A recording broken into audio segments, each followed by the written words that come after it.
Let's check out what's inside a Linea Mini steam wand knob. First, twist off the cap. Then we have a little clip in here that's holding on 3 different washers. So we're going to take that clip off and it just snaps off just like that. And we can pull out the washers. Okay. And it has 3 washers inside.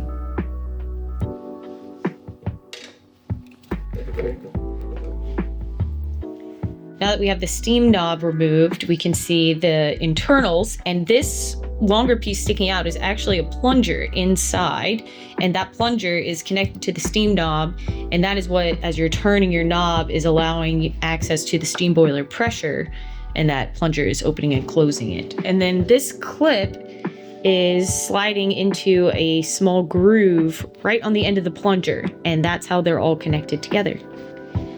And then around the plunger inside are some gaskets and O-rings, just sealing everything up nice and tight. Put it back together, you're gonna make this nice and tight. Then put your 3 washers on.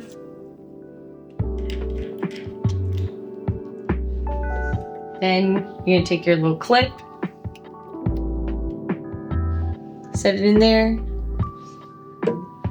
just push it into place.